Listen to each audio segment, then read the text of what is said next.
How's it? All right. So you did a great job this week. I'm very much looking forward to working with you. I think it's going to be more best suited for a half an hour so we could really reflect on a lot of what we just talked about, get us up to a point where all that makes super sense, and then move on to the point where you're creating and collectively using those skills, and then with a little bit of pointers, hints, technique stuff here and there.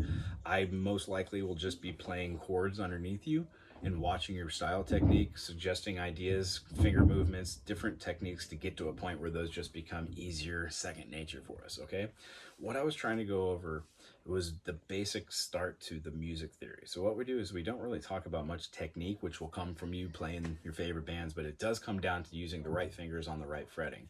Those spider exercises are invaluable. Can't tell you how much I use these almost every day.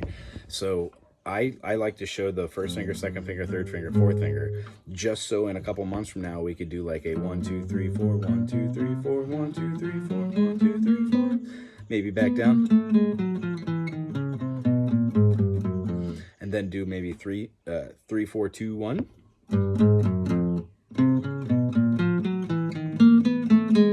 And then you can move up to the other things. I was just doing the first four for the other example. What happens is you develop some sort of keen sense between the way that your brain gives impulses to your fingers, and being able to do that at a split second is intuition, which correlates with the different modes, and it correlates with the different tones and the feelings you want to give. And the only way I could say that is through example. If you're moving into an amplifier and you get a little bit of feedback, you would be able to ride that wave, and then knowing that if you were to play that same note up high while still keeping that resonant frequency, creates this harmonic that gives you crazy feedback. Acoustically, same kind of concept, except for the things we're going to be looking for are like the mesh tones, like I was talking about with like the C walk down. Now jazz chord, as it is, it can also move up, modulate itself, and then resolute and resolve back to where the ear hears it. And what we're talking about with that is just basically using the poor man's diminish, which is taking your fifth and making it a seventh. That concept alone. So playing a key, if that key is A major, diagnose that you've got a major, minor, minor, major, major, minor, diminished. First tone, A major. Second tone, B minor. Third tone, C sharp minor. Fourth tone, D major. Fifth tone, E major. Sixth tone, we're going to be doing what after that? F sharp minor. Here's where our diminished comes in. So in the key of A, we've got A, B, C, D, E. E is our fifth note. If we just make that a E7 by adding the D, it totally changes that concept of the diminished from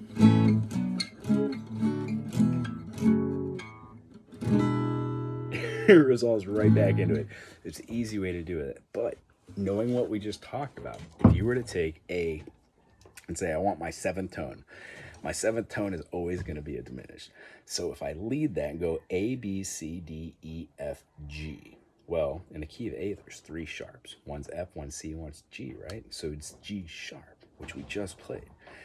E7 basically gives you the G sharp in the E as its third, which is relative. So what happens is you're going to stop thinking about this process and just start feeling this process. If we were to build that chord from the sevens and say G sharp, we would have to have a G, skip the A, go to B, skip the C, go to D. So we've got a G, B, and a D. When I make my diminished in the E major, I've got a G sharp here, which is what I needed. I've got a D, and then I have this B as part of it. If I wanted to make this chord, which is one I like, which resolves to C, that is a B diminished. So that B diminished would look like a G diminished up here. So B, C, C sharp, D, D sharp, E, F, F sharp, G sharp. Or that's a G diminished. Then here's our G sharp, which resolves to A. I'm going to get a little bit better angle. So what we're going to be doing is doing like a D major. We're going to be moving it down a fret and putting our hands right there like that. that's going to be our shape. So it looks like a triangle, like the D major, and then you're adding your pinky on, no matter where you put. I think we talked about the A flat 5 right here. Ooh, pretty note. So what we want to do is be able to diagnose what those notes are and how to get to them by using the circle of fifths and seeing our triads.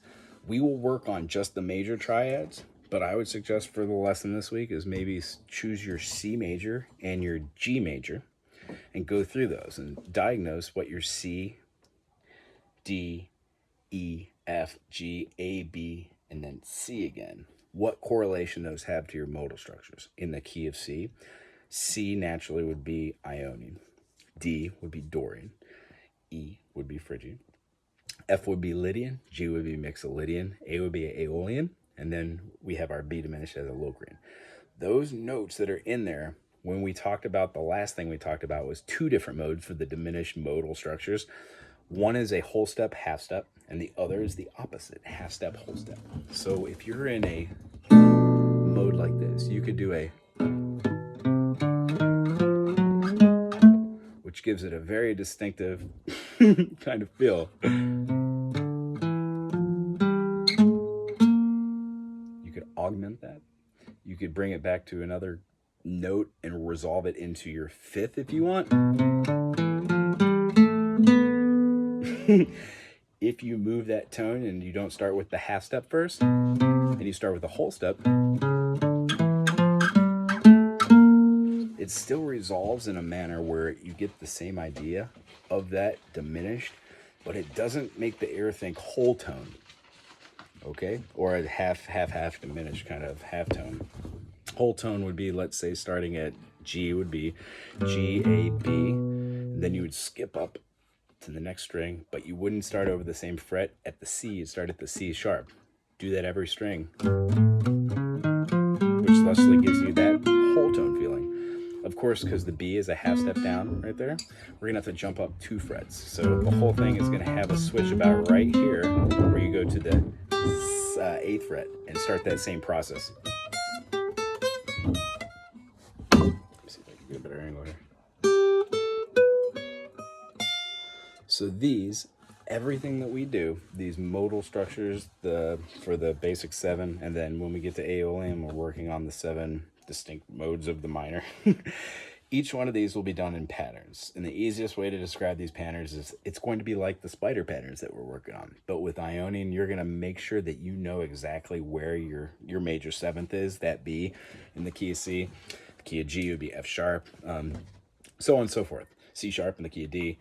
What happens is you know how to reference, because I've seen your fingers do this. You know where these are for every one of these, and to get faster knowing where those are actually helps to know the pentatonics, right?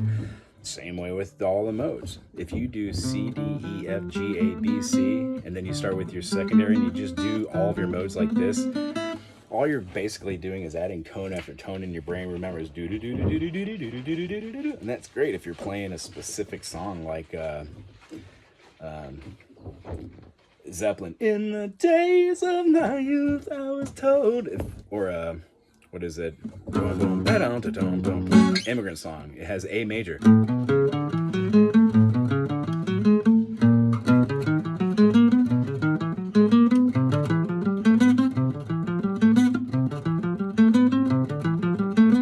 Ionian.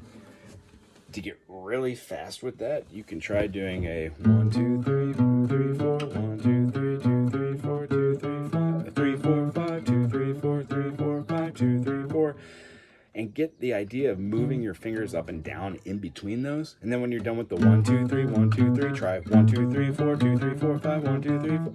Do it in 4 pattern, then in 5 pattern, and then just like the spider modes, you would do something odd or weird, like maybe 1 high 3 low 3 5 4, something of that nature, to the point where you try almost every combination while practicing doodling, and inevitably by playing all the wrong things, you make up a point of remembering what the right things are. And it's funny, you can only hit so many numbers of wrong ones before you hit right ones. So don't worry about the wrong chords, because the wrong chords turn into the right chords eventually. The patterns that we learn will work with the theory, and the theory will be the most important thing, but don't be overwhelmed. If you don't understand something or need further explanation, please tell me either in the comment section here or at the lesson in face-to-face. Tell me a couple bands that you really like or a couple styles of music, and I'll try and get something which is comparable, and we can start working on some finger exercises which aren't just spider movements. Like there's one that has like a E, G minor, F sharp diminished, B. It has like a what is it?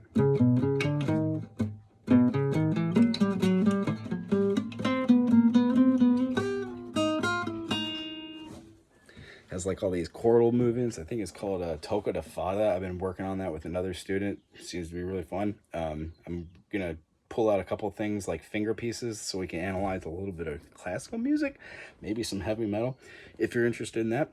If nothing else, we could just keep working on these different structures every week we get together until it snaps on us. So for this week, try the C, try the G, discuss what your first, second, third, fourth, fifth, sixth, and seventh groups of triads are, and then discuss whether they're major or minor, and play the modal structures that correlate to them over the top of you vamping. Thusly, if you're doing Dorian, try doing like a D minor vamp,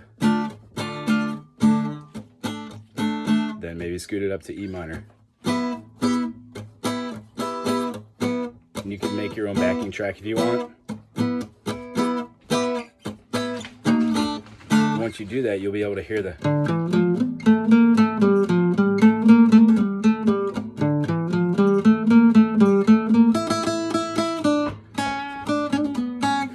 you'll absolutely be able to hear that third and the seventh in Ionian. You'll definitely be able to hear that half step movement for the flat third in Dorian more than anything else, and then that sixth.